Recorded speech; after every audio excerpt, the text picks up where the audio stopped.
जय सिया राम दोस्तों। इस वीडियो में हम बात करने वाले हैं लक्ष्मी डेंटल लिमिटेड कंपनी के आईपीओ के बारे में। तो यह आईपीओ हमारा 13 जनवरी से खुलने जा रहा है। कंपनी कितने करोड़ रुपए का इशू साइज लेके आई है, उसका प्राइस बैंड क्या रखा है, कंपनी मार्केट से पैसा क्यों रेज कर रही है, कंपनी बिजनेस क्या करती है और उसके फाइनेंशियल्स कैसे हैं, और हमें इस आईपीओ में अप्लाई करना चाहिए या अवॉइड करना चाहिए, और यह आईपीओ हमें कितना लिस्टिंग गेन बना के दे सकता है, ये सारी ही बातें मैं इस वीडियो में कवर करूंगा। तो लास्ट तक वीडियो को जरूर देखिएगा। तो अगर सबसे पहले हम कंपनी के बिजनेस की बात करें, इसकी जो स्थापना है 2004 में हुई थी और कंपनी डेंटल प्रोडक्ट कंपनी है। कंपनी क्राउन एंड ब्रिजेस बनाने का मेनली ये काम करती हुई नजर आ रही है। खराब दांतों को ठीक करने के लिए क्राउन एंड ब्रिजेस का यूज होता है और वेरियस टाइप ऑफ ये क्राउन एंड ब्रिज बनाती है। तो हम डॉक्टर के पास जाते थे अगर किसी के दांतों में खराबी है, तो नॉर्मली डॉक्टर उनके दांतों का साइज लेने के लिए एक सिलिकॉन का यूज करता था जिससे वो दांतों का साइज लेता था। लेकिन कंपनी अब लेटेस्ट टेक्नोलॉजी ये यूज कर रही है, दांतों को स्कैन करके ही उनका एक्चुअल साइज ये कंपनी ले लेती है। और कंपनी की जो प्रेजेंस है वो इंडिया के अलावा ग्लोबली भी देखने को मिल रही है। लगभग 90 कंट्रीज में कंपनी अपने प्रोडक्ट को एक्सपोर्ट करती है। तो ओवरऑल देखें तो कंपनी का जो बिजनेस है वो ठीक ठाक नजर आ रहा है। अगर हम इसके फाइनेंशियल्स की बात करेंगे तो सबसे पहले अगर कंपनी का आप रिवेन्यू देखेंगे तो वो लगातार इंक्रीज ही हो रहा है। अगर आप 2022 में देखें वो 138 करोड़ का था, जो बढ़ के 2024 में अप्रोक्स 195 करोड़ का हो चुका है, और इस फाइनेंशियल ईयर 25 के सेकंड क्वार्टर तक वो लगभग 118 करोड़ का हो चुका है।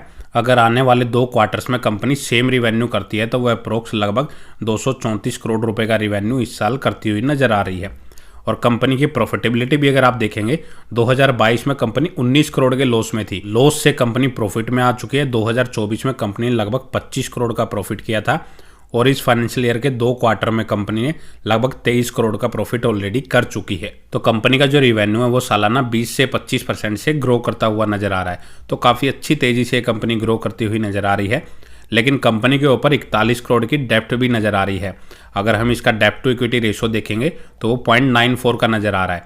मतलब कंपनी के ऊपर थोड़ी ज़्यादा डेप्ट नजर आ रही है अभी। और कंपनी की मार्केट कैप देखें तो वो लगभग 2350 करोड़ की फिलहाल नजर आ रही है और कंपनी 52 के मल्टीपल पी पे अपने आईपीओ को लेके आ रही है। तो कंपनी ने जो आईपीओ की वैल्यूएशन है वो थोड़ी ज़्यादा रखी हुई है। कंपनी अगर हम ऑब्जेक्ट देखें मार्केट से जो पैसा रेज कर रही है, तो कंपनी अपनी और इसकी जो सब्सिडरी कंपनी है उसकी लोन की पेमेंट के लिए इस पैसे का यूज करेगी। साथ ही कंपनी अपना और इसकी जो सब्सिडरी कंपनी है विजिडेंट डिवाइस प्राइवेट लिमिटेड, कंपनी उसका और खुद का यहाँ पे कैपेक्स करने वाली है। उनके लिए जो भी कंपनी को नई मशीनरी और इक्विपमेंट की जरूरत पड़ेगी वो उनके लिए कंपनी इस पैसे से परचेज करेगी। जनरल कॉर्पोरेट पर्पज के लिए कंपनी इस पैसे का यूज कर सकती है। और यह आईपीओ हमारा 13 से 15 जनवरी के बीच में खुलेगा। 407 से 428 रुपये पर शेयर इसका प्राइस बैंड है। एक लॉट में कंपनी 33 शेयर ऑफर कर रही है।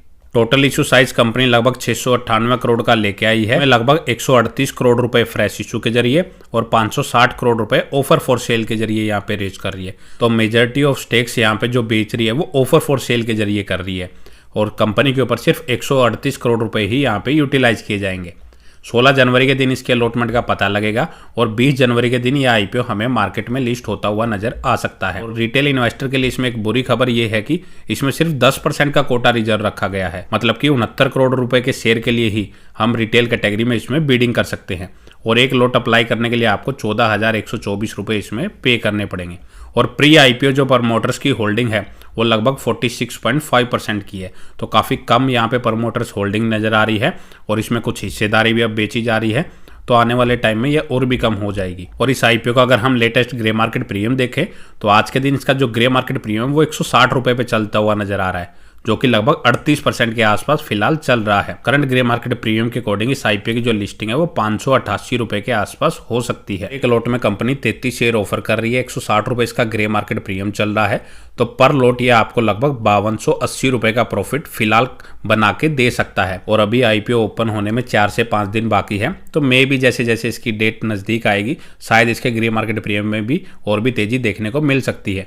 तो ओवरऑल बात करें इस आईपीओ को अप्लाई करना चाहिए या अवॉइड करना चाहिए। देखिए आईपीओ हम मेनली जो अप्लाई करते हैं वो लिस्टिंग गेन के लिए ही करते हैं। तो 35 से 40% का लिस्टिंग गेन ये करंट ग्रे मार्केट प्रीमियम के अकॉर्डिंग देता हुआ नजर आ रहा है।